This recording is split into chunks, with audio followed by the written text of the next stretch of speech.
This is Vet Tales, the story of the sailing veterinary clinic. Last episode, we swam with the sea lions in Ensenada Grande before sailing to La Paz and saying goodbye to Ian and Addie. This episode, we sail to Playa Bonanza and do a DIY rigging inspection.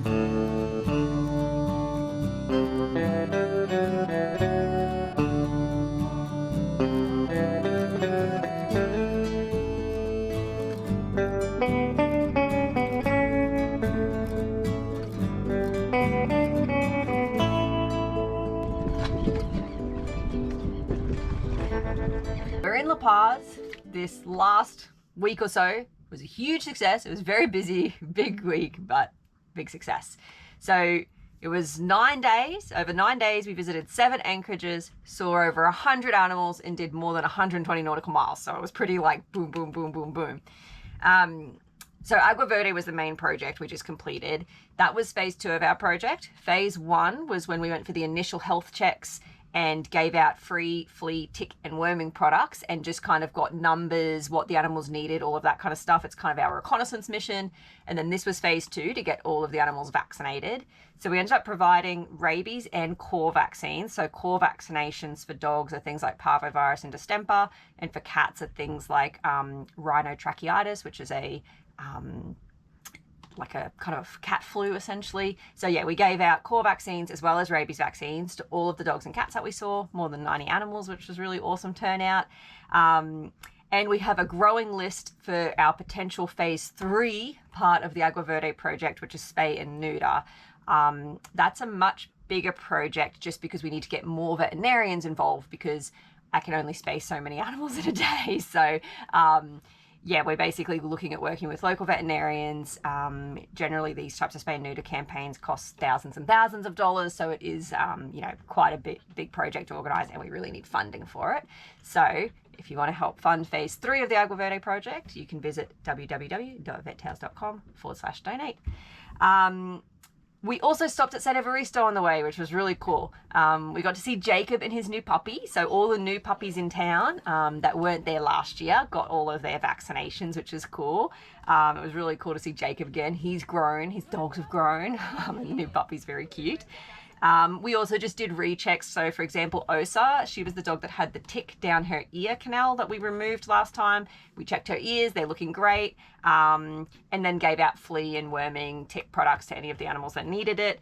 So that was really good to revisit there. All of the adult dogs and cats aren't yet due for their vaccinations since we did them all less than a year ago. So they're all good for now. So it's just kind of the new puppies that we looked at getting all vaccinated so that everybody in the town, well, all the animals in the town are still up to date.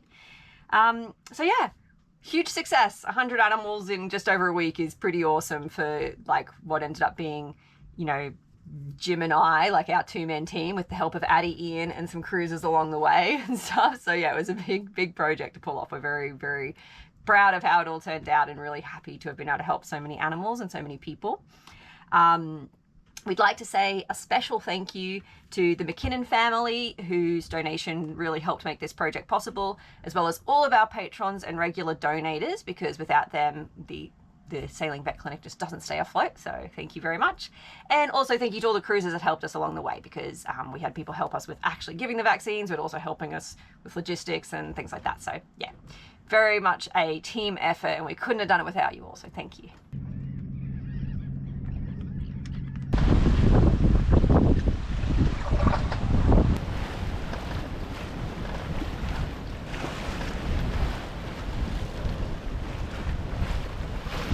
We are on our way to Bonanza, one of the anchorages on Isla Espiritu Santos. It's only about 20 nautical miles from La Paz. We motored just out of the channel and now we're sailing, which is nice. We are in the second reef. Our sail has 3, so we're in the middle one. Just because there is meant to be potential for 20 knot gusts, and we're actually going like between 5.8 and 7 knots with the reef in, so I think that was a good choice. We're kind of on a beam reach right now, but we'll slowly be coming more and more off the wind, so as we come off the wind we can see if sails need to be adjusted. Yeah, so far nice sailing. We're basically heading out to Bonanza for just a couple of nights. We want to dive on the hull. It's just got a slight bit of growth. With the blade of anti-foul that we have, it doesn't really need to be cleaned, but it can be gently wiped just to try and get that little slime off. But we're really impressed so far with the Total Boat aluminium AF. Aluma Paint AF is what it's called. It's really working a lot better than last season's anti-foul, so that's good. And we might also check out the rig. I've been meaning to do a proper rig inspection, and yeah, just want to kind of have a good look ourselves so that when the riggers look, we kind of know what's up as well. So yeah, it'd be nice to just get away from the city for a couple of days.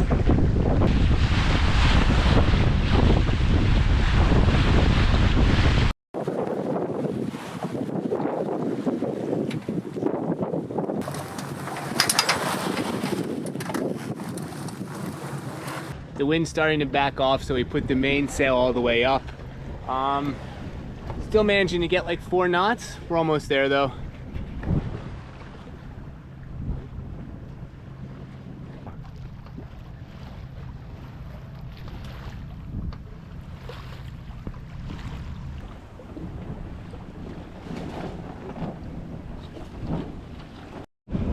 Head sail's flapping just a little because we're just trying to get around these rocks, so we've had to come more directly downwind, so the main is blocking the head sail just a little. But as soon as we pass these rocks, we'll be able to veer back around again, so we don't want to bother bringing it in because it's only going to be for like a minute that it's flapping, and then once we're around, we'll be able to come just slightly back onto the wind and hopefully sail the anchorage. Nearly past the rocks. We're cutting it fairly close. Right here. Doesn't it look like there's just rocks there? I feel like You think it's pretty cool? it's pretty cool. I was just saying I don't know if I would have cut it this close, but we're fine though. We're still in 9 meters of water, so we're good.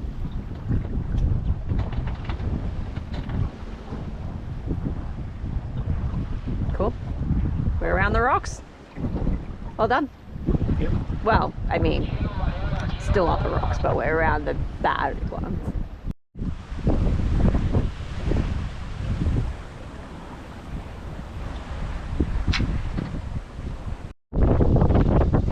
Well, this is the anchorage. We just turn the engine on and we'll get sails in and drop anchor. Yeah, nice easy day. Yeah, good sailing.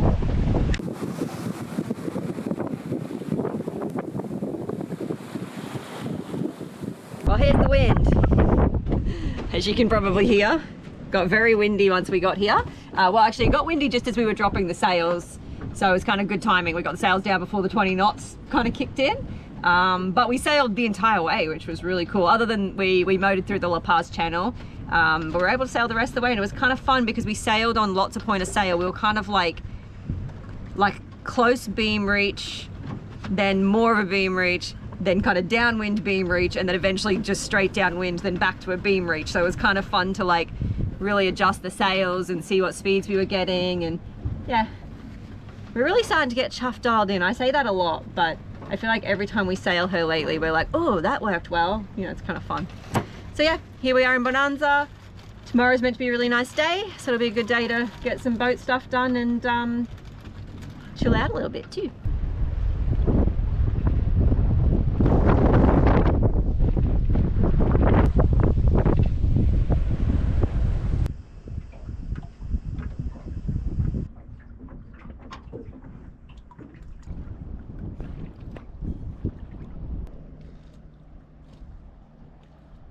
Wind has died down a little bit and we're not getting too much chop, so we're going to do a little bit of a rig inspection.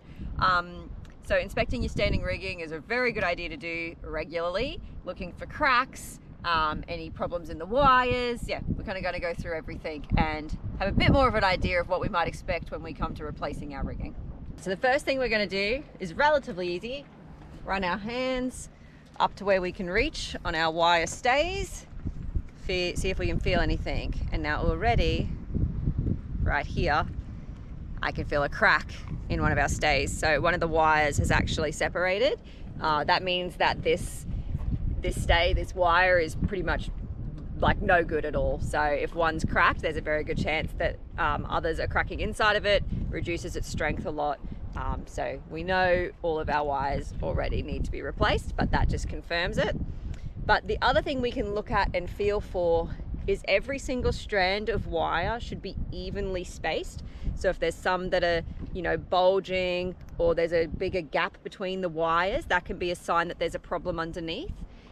The other thing we can do is just kind of line ourselves up with the bottom of the wire and look up it. And that can also help us see if there's, like, you know, crookedness in the wire, if it looks wobbly, if it's bulging in an area. That might be something we need to take a look at. And for the most part, our wire looks okay. Doesn't mean it definitely is okay. So the other thing we want to look for when we're kind of doing this cursory inspection of the wires is seeing if we find any rust spots. And if you see a rust spot that makes it hard to see what's happening to the wire underneath, what we're going to want to do is give it a light sand.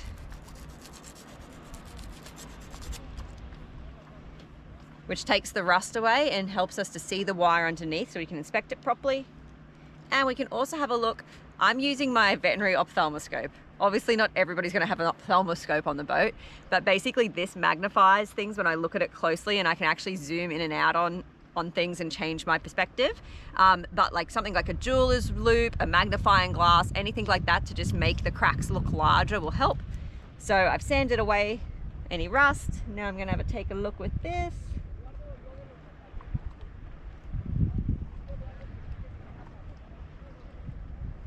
And with this, I can see a little bit of pitting in some of the wire, and I can see rust in between the strands, but no big cracks.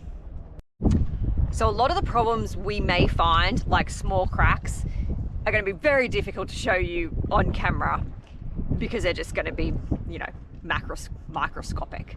So checking this wire though, right here and here, it's a bit more obvious towards the end of the wire. Basically, we've got all the wires stacked on top of each other, and then there's one that's slightly more spaced apart. And so again, that's telling me that there's weakness in the wire. The wires on a stay with this type of stainless steel, they're running on the outside, they're running in this direction, so they're twisting around like this, and on the inside they're running in the opposite direction. So what can sometimes happen is they can kind of almost unravel around each other, which can cause problems. And sometimes you can tell that's happening because a clevis pin, basically your rigging will start to turn itself, and you'll notice, if you know the position of your clevis pins and then you notice they're hard up against the wire, that might be a sign that that's starting to happen, in which case it needs to be loosened and retightened to basically let that twist out of it. But yeah, on this side, I can actually see in between the outer wires into the inner wires, which I shouldn't be able to do. I may be able to kind of show on the GoPro a tiny bit. So, not sure how obvious it is, but this wire, this wire, this wire, this wire are all good, and then this one has a larger gap between the two. You can probably tell because I can shove my sand. Oh. Let me see. I can kind of get my sandpaper in the gap there, which I shouldn't be able to do. Now that I finished with the wires, I'm going to come down and take a look at our fittings. We have Norseman fittings. So basically with these, you can see that there's a lot of rust around the surface. It can be really difficult to know what's going on inside until it's taken apart, but I can at least inspect the outside for any areas that look cracked or damaged. This one, for example, I can tell there's a little bit of damage on the thread here. You can see it pretty easily with the naked eye, but I'm also going to check for cracks closer up, and then we can take a look at these turnbuckles as well. So this is pretty obvious, this one, if you want to look at that. See that? You see how flat that is? The thread has been completely taken off, so we would be able to tighten it to here, and then we would have trouble going any further than that. Yeah, I've already found a crack, I think.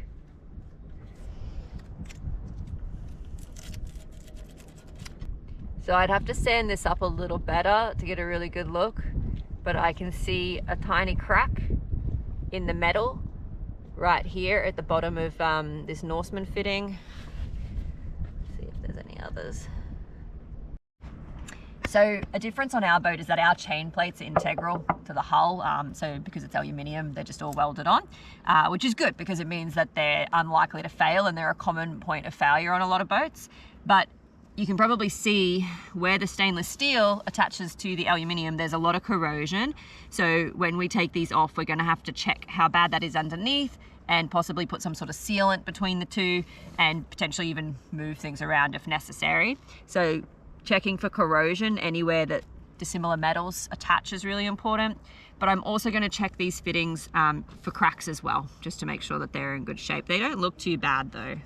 I've had a look at the Norseman fittings. I'm also gonna have a look at the turnbuckles. So I've been soaking this one with a little bit of vinegar just to try and clean it up a bit.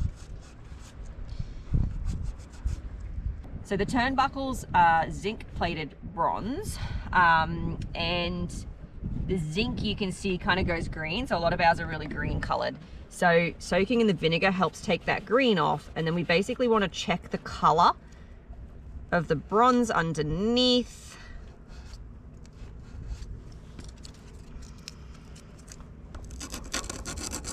So we're giving it a good sand.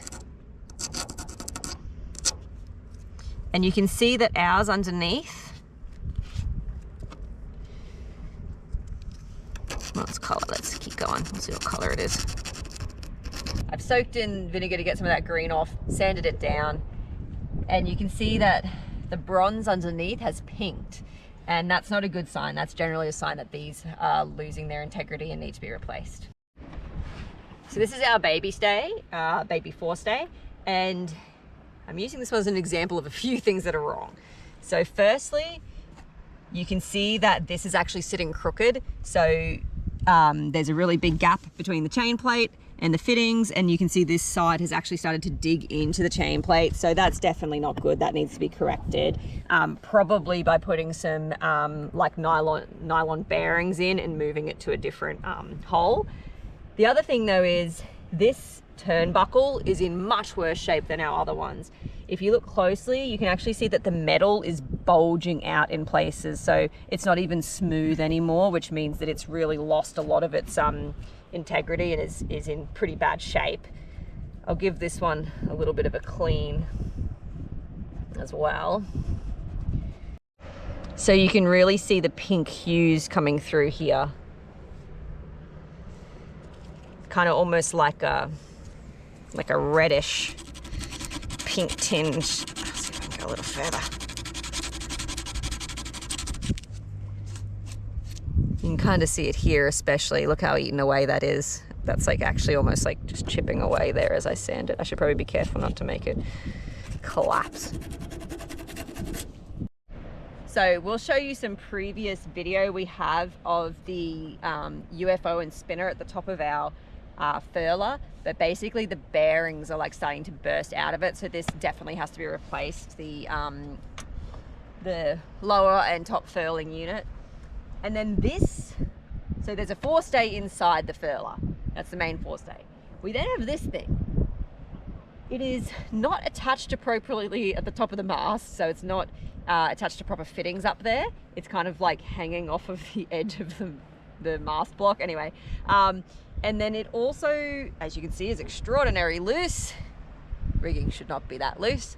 And it's made up of about like 7 fittings that are all extremely rusty and look terrible. So as far as we can tell, you can kind of see here that there's this welded area that was cut on the boat. It's a bit hard to see with it painted. We think that Chuffed used to be cutter rigged, and that there used to be a wire running from the top to here, and that this sail would have always gotten caught on it, and so somebody's moved it to the front. But at the front it's basically doing nothing. So we think we're going to just get rid of this wire, but we're going to confirm with the riggers that that all makes sense. But yeah, we're thinking that this wire is unnecessary since we already have the forestay and the baby stay. So I'm not looking at running rigging because our running rigging was quite recently replaced, so we're happy with that. But we also want to check the mast and the attachments to the mast. So our boom, you can see, has had corrosion where there have been attachments in the past, and you can see there is some corrosion around the gooseneck. And also you can tell that our gooseneck's not level. So see how this should be straighter than it is. So we are going to have some work done on the boom. We also want to check where the boom attaches to the mast, and where I'm looking at right now does not look like there is much corrosion, but there is some corrosion around the rivets. So when this all comes off, perhaps we would get a better look at that. Coming underneath the boom, this is a good example of a fitting that is not so good. This shackle, you can see, is almost getting pulled out, so it's no longer sitting evenly. You can kind of tell that the side's getting pulled out. And then also these rivets, I shouldn't be able to pop them in and out like that. You can see they're really loose and not doing a good job. So that is something that we will look at replacing this, and also getting new, we'll probably just machine screw in there. And you can also see our blocks are starting to get pretty bad corrosion as well, so we're hoping to get some new blocks. And then moving to the mast itself, we want to have a look at the mast step. So our mast is deck stepped, and so it's attached right here. You can see that there's some corrosion here where it's attached to the metal, but all in all, it's pretty well insulated. The bolts are still good. We're not going to pull the ceiling apart and look at them. We saw them last time we had the ceiling off. And then we also can see on our mast that there is some corrosion. This was where one of our, we have deck steps, and you can see that one just got completely, you can actually see the broken off rivet here. The rivets just completely broke. They're aluminium rivets, which is nice because they don't interact with the aluminium mast so much, but they're not as strong as stainless rivets. So probably if we want to be able to use these mast steps safely, we probably need to look at replacing all the rivets.